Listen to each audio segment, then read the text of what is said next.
you're being dramatic about me dancing with other guys. She said, after grinding on 3 different men at the club, I left her there, packed her things, and changed the locks that same night. She came home, hungover the next morning to find all her stuff by the door and a note, dance with whoever you want, just not in my apartment anymore. Hey viewers, before we move on to the video, please make sure to subscribe to the channel and hit the like button if you want to see more stories like this. Thanks. I think deep down, I always knew I was the safe option for Chloe. I was the guy who paid the rent on our 2-bedroom apartment in the city. I was the guy who made sure her car insurance was renewed on time, who cooked dinner when she was tired, and who listened to her vent about her dead-end marketing job for hours without complaining. I was stable. I was reliable. And according to Chloe, I was sweet. But in the modern dating world, sweet is often just a polite synonym for boring. Chloe was 24. 5 years younger than me, and she was terrified of missing out. She had this frantic energy about her, a constant need to be perceived, validated, and desired by strangers. She lived her life through the lens of Instagram stories and TikTok trends. When we were alone in the apartment, things were great.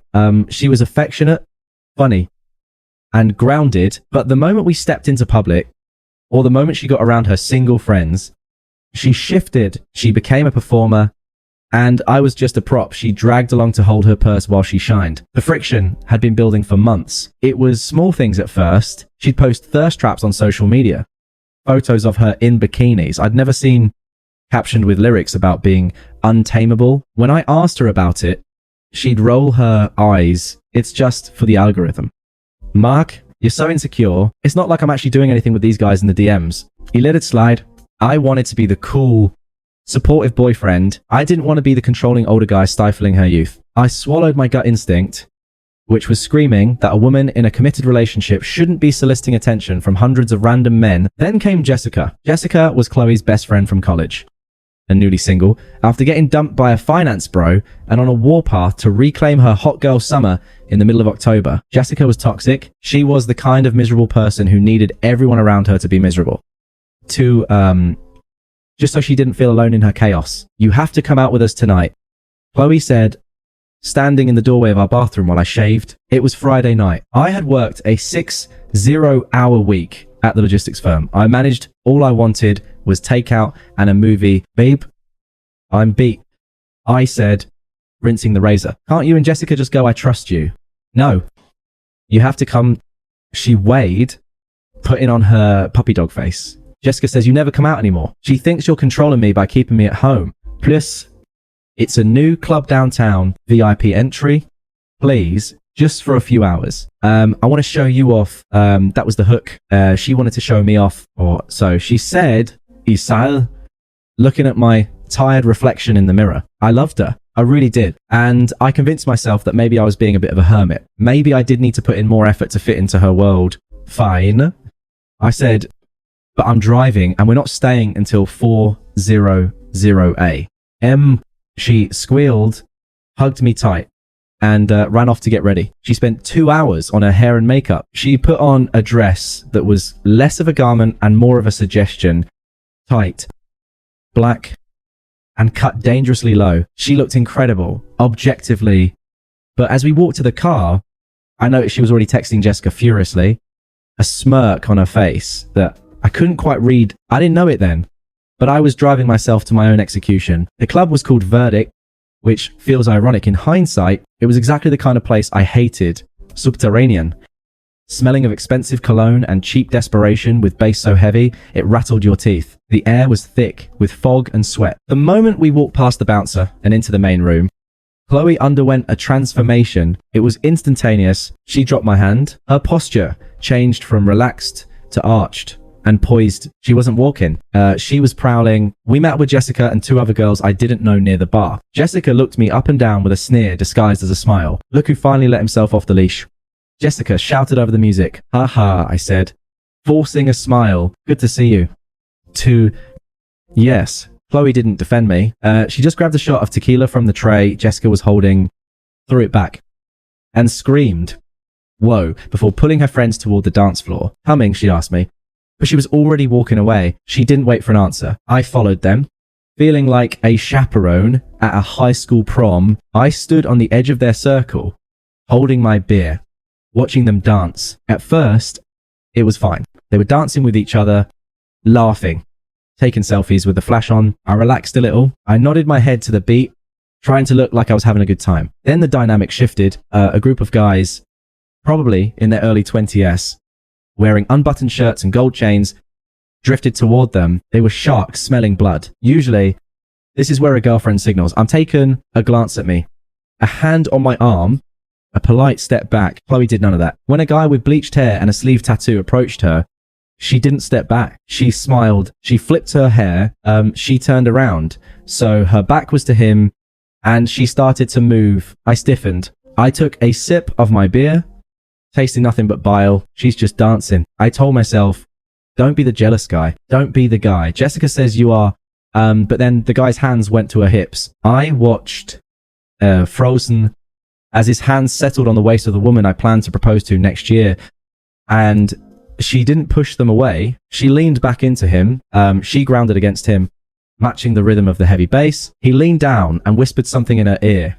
And she threw her head back and laughed. A loud, performative laugh that I knew was fake, but aimed at feeding his ego. I set my beer down on a nearby table. My heart wasn't racing. Surprisingly, my pulse had slowed down. A cold, numbing clarity was washing over me. I walked into the middle of the dance floor. I tapped Chloe on the shoulder. She spun around, looking annoyed that her performance had been interrupted. Her eyes were glazed, pupil dilated. What she mouthed, "Can we talk?" I shouted over the noise.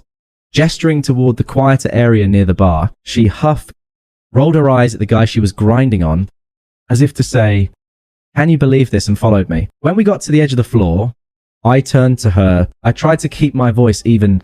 Chloe, you're grinding on that guy. His hands are all over you. That's not cool. I'm standing right there. She looked at me with genuine, baffling condescension. She crossed her arms, pushing her chest up, looking around to see if anyone was watching us fight. "Oh my God. Mark?"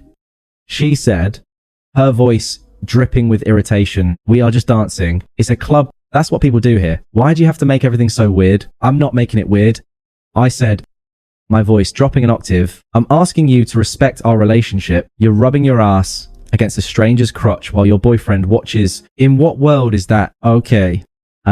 She stepped closer, getting in my face. I could smell the tequila on her breath. "You are being so dramatic." She spat out, "It's harmless. Fun. I'm allowed to have fun." "Mark, I'm not a noon. You're embarrassing me in front of my friends. You're just insecure because you don't know how to let loose." "I'm insecure?" I asked, a dark amusement bubbling up in my chest. "Yes, you're suffocating me." She threw her hands up. "If you can't handle me dancing, then maybe you should just go stand in the corner and wait until I'm done. Or go home. I don't care, but stop ruining my night." I looked at her. I really looked at her. I saw the smeared eyeliner. I saw the desperate need for validation in her eyes. I saw the way she kept glancing back toward the dance floor, terrified that the bleached hair guy might lose interest if she was gone too long. I realized in that second that she didn't love me. I loved the safety I provided. I loved the apartment. I loved the bills being paid, but she didn't respect me. And without respect, loyalty is just a waiting game until something better comes along. "Okay," I said. She blinked, surprised by my sudden surrender. "Okay, you're right," I said calmly. "I am being dramatic. You go, have fun, dance with whoever you want." A smug smile spread across her face. She thought she had won. She thought she had browbeaten me into submission, just like she always did. She thought I was going to go buy her a drink and stand in the corner like a good little puppy. "Thank you," she said, patting my cheek condescendingly. "Luen up. Baba, I'll come find you later." She turned around immediately, satiating back toward the dance floor. I watched her go. I watched her walk straight up to the bleached hair guy. I watched her grab his lapels, and then I watched her grind on him even harder than before, looking back at me for a split second to make sure I saw it. She was punishing me. She was showing me that she could do whatever she wanted, and I would take it. She began moving between 3 different guys in that circle, laughing, touching arms, letting them spin her around. She was in her element. She looked free. I checked my watch. It was 1145 p.m. I didn't feel angry anymore. The anger had evaporated. replaced by the clinical efficiency I used at work when a contract was violated. I turned my back on her. I walked to the bar, paid my open tab, and tipped the bartender $20. I walked out the front door into the cool night air. I opened the Uber app. I didn't text her. I didn't say goodbye. I simply ceased to exist in her world. I had a busy night ahead of me. Packing up an entire apartment takes time, and I wanted to be done before the alcohol wore off. The Uber ride home was silent. I sat in the back seat watching the city lights blur past the window. The driver asked if I'd had a good night, and I just said, yes, a clarifying one. The first thing I did was pull out my phone. I opened the location sharing app we use for safety. I swiped left on Chloe's face and hit stop sharing. A small pop-up asked if I was sure. I had never been more sure of anything in my life. When I unlocked the apartment door, the silence hit me. Usually, the silence of an empty apartment made me feel lonely. It was a reminder of the hours waiting for her to come home. Tonight, it felt different. It felt like peace. It felt like I'd regained territory that had been occupied by enemy forces. I didn't sit down. I didn't cry. I didn't pace the floor wondering if I was making a mistake. The adrenaline of this switch flip was still coursing through me. Turning my emotions into a checklist, I went to the kitchen and grabbed a box of heavy-duty black trash bags. I started in the bathroom. Her toothbrush, her endless array of creams, the hair straightener she always left plugged in. I swept them all into the bag with a clinical detachment. I wasn't smashing things. I was just relocating matter. I moved to the bedroom. I opened her side of the closet. I pulled clothes off hangers and armfuls. Dress, coats, the jeans she wore when she told me I was boring, the lingerie she bought but never wore for me, into the bags. Shoes were tossed in a separate box I found in the utility closet. I stripped the bed sheets. She had slept on them. I didn't want them anymore. Into the laundry chute. I'd buy new ones tomorrow. Egyptian cotton, the expensive kind, she said, was a waste of money. It was 1230A. When I googled 2 4-hour locksmith, I found a guy with a 8-star rating who promised to be there in 20 minutes for a late night emergency fee. Is it a break-in? The dispatcher asked on the phone. No. I said, staring at the growing pile of black bags in the hallway, it's a breakout. The locksmith arrived at 100A. He was a burly guy named S. He took one look at the bags in the hallway, then looked at me. He didn't ask questions. He just nodded. A silent acknowledgement of a universal male experience. You want the deadbolt changed? 2. S asked, pulling a drill from his belt. Everything.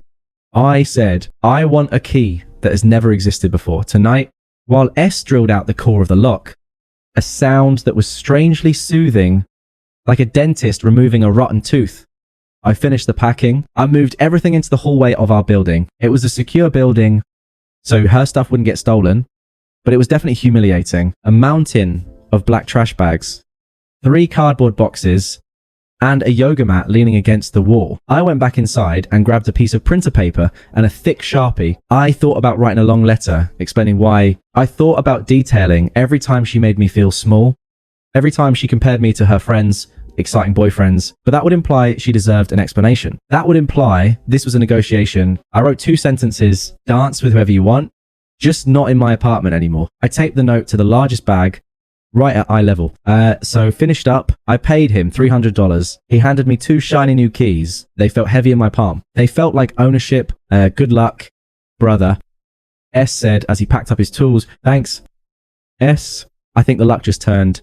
I locked the door from the inside, slid the chain into place, and poured myself a glass of whiskey. I sat in the living room for 10 minutes, enjoying the absolute stillness. No drama. No drunk texts. No waiting. I went to bed at 200 a.m. and fell asleep instantly. I woke up at 1030 a.m.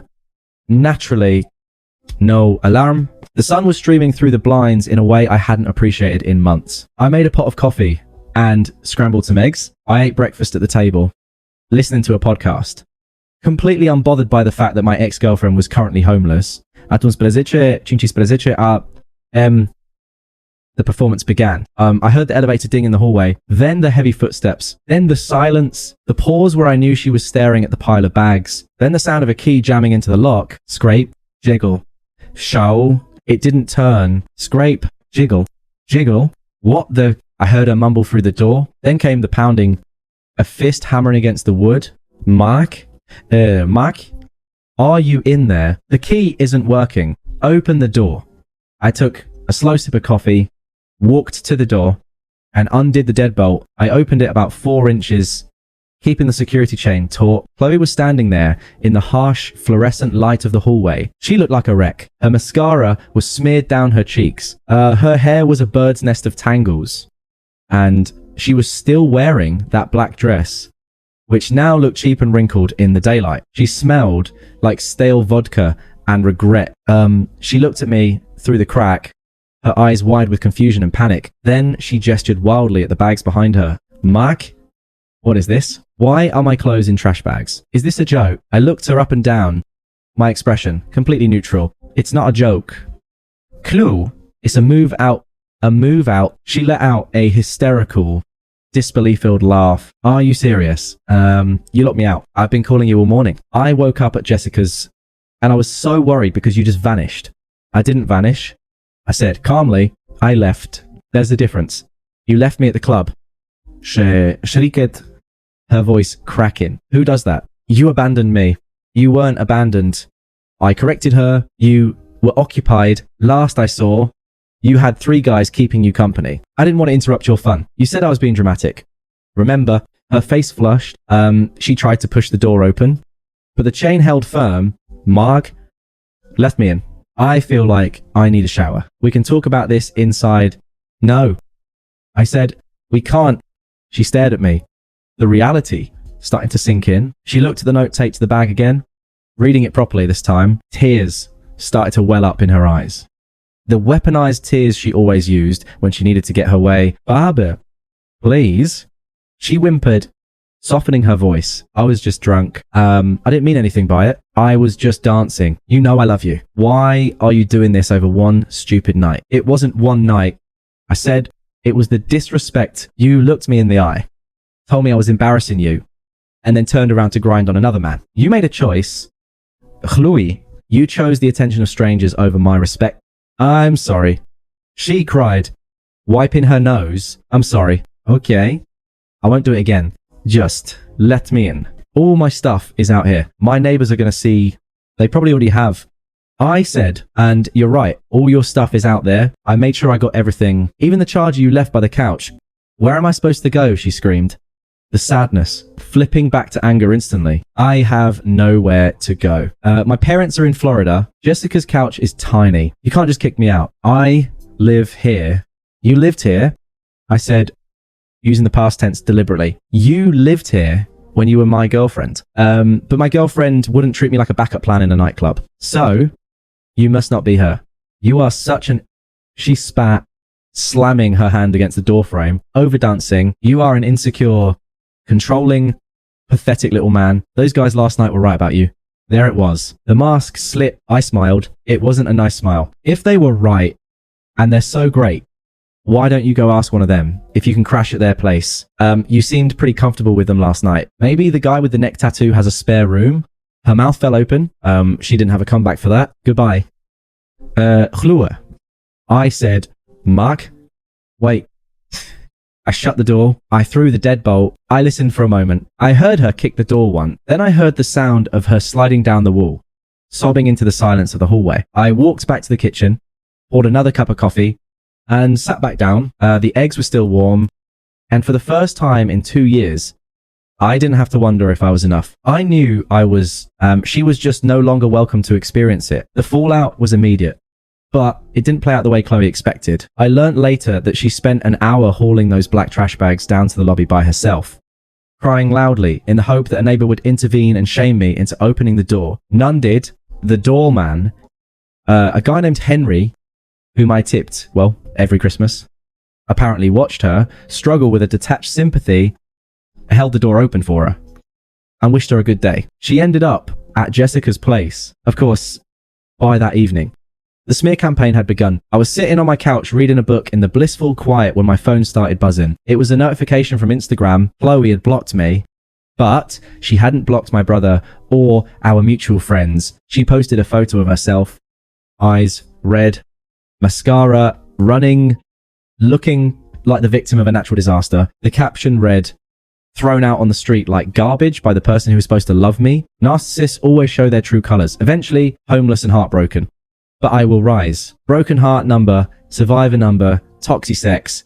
I felt a flash of irritation, but I didn't comment. I didn't text her to defend myself. I knew that in the court of public opinion, silence is often mistaken for guilt. But I also knew that engaging with crazy only makes you look crazy. The next day, the narrative started to crack. A mutual friend of ours, Dave, sent me a text. Dave had been at the club that night on the periphery of the group. Dave saw her post. Rough stuff.